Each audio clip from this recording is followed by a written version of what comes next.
నమస్తే, నీ పేరు? అరుణ్ బాబు అన్న.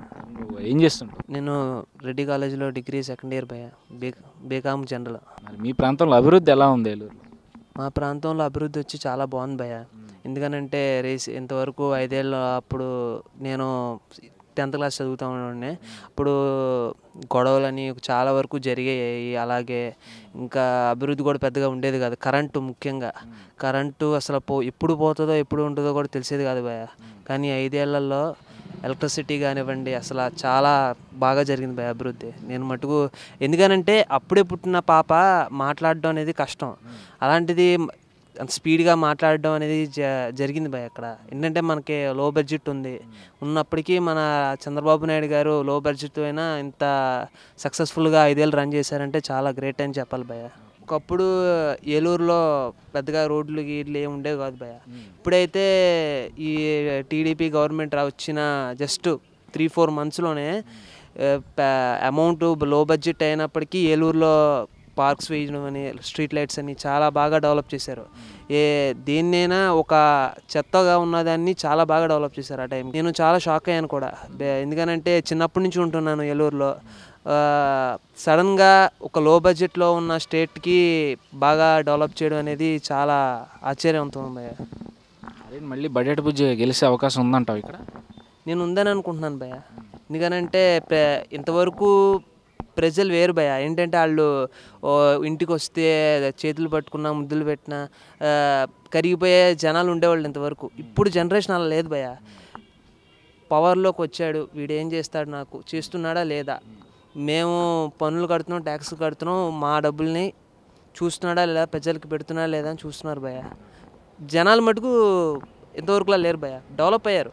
ప్రతి వాళ్ళ మైండ్ సెట్ కానీ ఏమైనా చూస్తున్నారా అని చూస్తున్నారే కానీ ఈయన మా ఇంటికి వచ్చారా, ఇది చేశారా, అది చేశారా, ఇట్లాంటివి ఏం లేవు భయ్య. ఇంతవరకు రాజకీయం ఉండేది, ఇప్పుడు చేస్తేనే చూస్తున్నారు. అంటే ఓవరాల్గా చూసుకుంటే ప్రస్తుతం రాష్ట్రంలో ఉన్న రాజకీయం చూస్తే ఒక గందరగోళ పరిస్థితి అయితే కనిపిస్తూ వస్తుంది. అటు బీజేపీ, టీఆర్ఎస్, వైసీపీ కలిసి పనిచేస్తున్నాయని చెప్పి కొంతమంది ప్రజల్లో కానీ ఇటు అధికార పార్టీ శ్రేణుల్లో నుంచి కానీ మనకు వినిపిస్తూ వస్తుంది. మరి ఇలా ఈ 3 ప్రధాన పార్టీలు కలవడం వల్ల తెలుగుదేశానికి ఎంతవరకు నష్టం ఉందనుకుంటున్నాం? నష్టం అయితే ఏం లేదు భయ్య.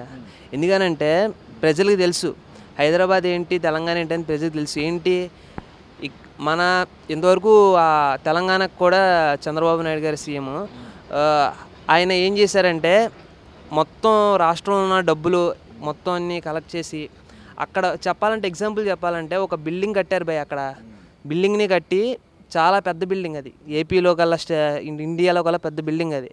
దాన్ని కట్టి డెవలప్ చేస్తే ఇప్పుడు కేసీఆర్ గారు వచ్చి దాన్ని కబ్జా చేసి ఇది మా బిల్డింగ్ అని చెప్తారు అంతే. ఆయన చేసిందంటూ ఏం లేదు ఆ బిల్డింగ్కి. మొత్తం అంతా అప్పుడు చంద్రబాబు నాయుడు గారి ఐటీ డెవలప్ అయిందంటే ఆయనే కదా. ఇప్పుడు అసలు ఇప్పట్లో ఒకప్పుడు గ్రాడ్యుయేషన్స్ చేస్తే ఏంట్రా బాబు అనే పరిస్థితి ఉండేది. ఇప్పుడు ఆయన వల్ల ఇంజనీరింగ్ ఐటీ డెవలప్ అయింది. చాలా బాగుంది భయ్య. అంటే టీఆర్ఎస్ అధినేత కేసీఆర్ గారి విషయానికి వచ్చేసరికి ఆయన ఇక్కడ రాజకీయాల్లో వేలు పెట్టడం, ఆయన చెప్పిన రిటర్న్ గిఫ్ట్లో భాగంగానే ఇక్కడ వైసీపీకి సపోర్ట్ చేస్తున్నారని చెప్పి కొంతమంది అని అంటున్నారు. దాని మీద నీ అభిప్రాయం ఏంటి? అది ఎంతవరకు కరెక్ట్ అనుకుంటున్నాను? సపోర్ట్ చేస్తున్నారు భయ్య. సపోర్ట్ చేయడం వల్ల చెప్పాలంటే ఇప్పుడు ప్రతిపక్షంలో ఉన్న నేతలకే నష్టం భయ్య, ఎవరికైతే సపోర్ట్ చేస్తున్నారు వాళ్ళకి. ఎందుకనంటే మన వాళ్ళు అక్కడ కేసీఆర్ గారంటే ఇష్టపడట్లేదు. ఎందుకనంటే ఆయన మన డబ్బులతో అవన్నీ కష్టపడి కట్టిన మొత్తం అవి తెలంగాణ. మరి మన డబ్బులతో అలా కష్టపడి మళ్ళీ మనని ఎలా ఉంటుందంటే కష్టపడి పెంచిన తల్లిని వదిలేసినట్టు ఉంటుంది కదా కొడుకు. అది చాలా తప్పు. అది ఈ తెలుగు ప్రజలు ఎప్పటికీ మర్చిపోరు భయ్య ఆ ద్రోహాన్ని మటుకు. కేసీఆర్ గారిని మటుకు ఎప్పుడు మర్చిపోరు ఆ ద్రోహం చేసినందుకు. దానికి ఆయన సపోర్ట్ చేసే పార్టీ ఏదైతే ఉందో అది గెలవడం అయితే కష్టం భయ్య. ఆయన సపోర్ట్ చేయడం వల్ల అలాగే ఆ మోదీ గారు ఉన్నారనుకోండి, ఆయన అసలు అయ్యారు అంతే. ఆ నార్థన్ స్టేట్స్కి మట్టుకే ఆయన సీఎం, ప్రైమ్ మినిస్టర్. సౌత్ స్టేట్స్కి అసలు ఎంకే సౌత్లో ఓన్లీ పాలిటిక్స్ చేస్తారు భయ్య. నార్త్లో చేస్తే ఏంటంటే నార్త్లో ఒక పాపులేషన్ ఎక్కువ, అక్కడ వాళ్ళకి కొన్ని రకాల చేసి వాళ్ళని గెలుచుకుంటారు. సౌత్ వాళ్ళని మటుకు వదిలేస్తున్నారు. సౌత్లో మటుకు ఏం చేయలేదు భయ్య. ముఖ్యంగా ఎస్పెషల్లీ ఇప్పుడే పుట్టిన మా స్టేట్కి ఏం చేయలేదు భయ్య. జిఎస్టీ అని చెప్పి చాలా చేసేస్తున్నారు కానీ ఏమీ లేదు. మరి ఏంటి ఎలా ఉండబోతుంది ఈసారి? సెంట్రల్ ఎలా ఉంటుంది, ఇక్కడ రాష్ట్రంలో ఎలా ఉంటుంది? సెంట్రల్ చూసుకుంటే మీకు ఇంకా నేను సెంట్రల్ గురించి చెప్పక్కర్లేదు. మొన్న జరిగిన ఎలక్షన్స్ దానికి ఎగ్జాంపుల్. ఒకప్పుడు హై గ్రాస్‌లో ఉన్న బీజేపీ ఇప్పుడు కాంగ్రెస్ చేతిలో ఎలా ఓడిపోతుందో మీకు చూస్తూనే ఉన్నారు. దాన్ని బట్టి ఇంకా వచ్చే 5 ఇయర్స్‌లో గెలవచ్చు, గెలవకపోవచ్చు భయ్యా. ఇంక నెక్స్ట్ ఇయర్‌లో అయితే ఇంకా చెప్పలేం.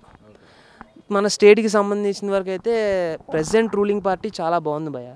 బాగా రూల్ చేస్తున్నారు. సంక్షేమ పథకాలన్నీ ఇంత లో బడ్జెట్‌లో కూడా హైగా ప్రజల్ని సాటిస్ఫై చేయగలుగుతున్నారు. అది చాలా గ్రేట్ భయ్యా అది. ఎన్ని సీట్లు వస్తాయి అనుకుంటున్నాం మొత్తం మీద తెలుగుదేశానికి? నా అనుభవం తక్కువే భయ్యా వీటిల్లో. కానీ నా ఎక్స్‌పెక్టేషన్ ఏంటంటే 100 అబోవ్ వస్తుంది అనుకుంటున్నాను భయ్యా. Okay, thank you.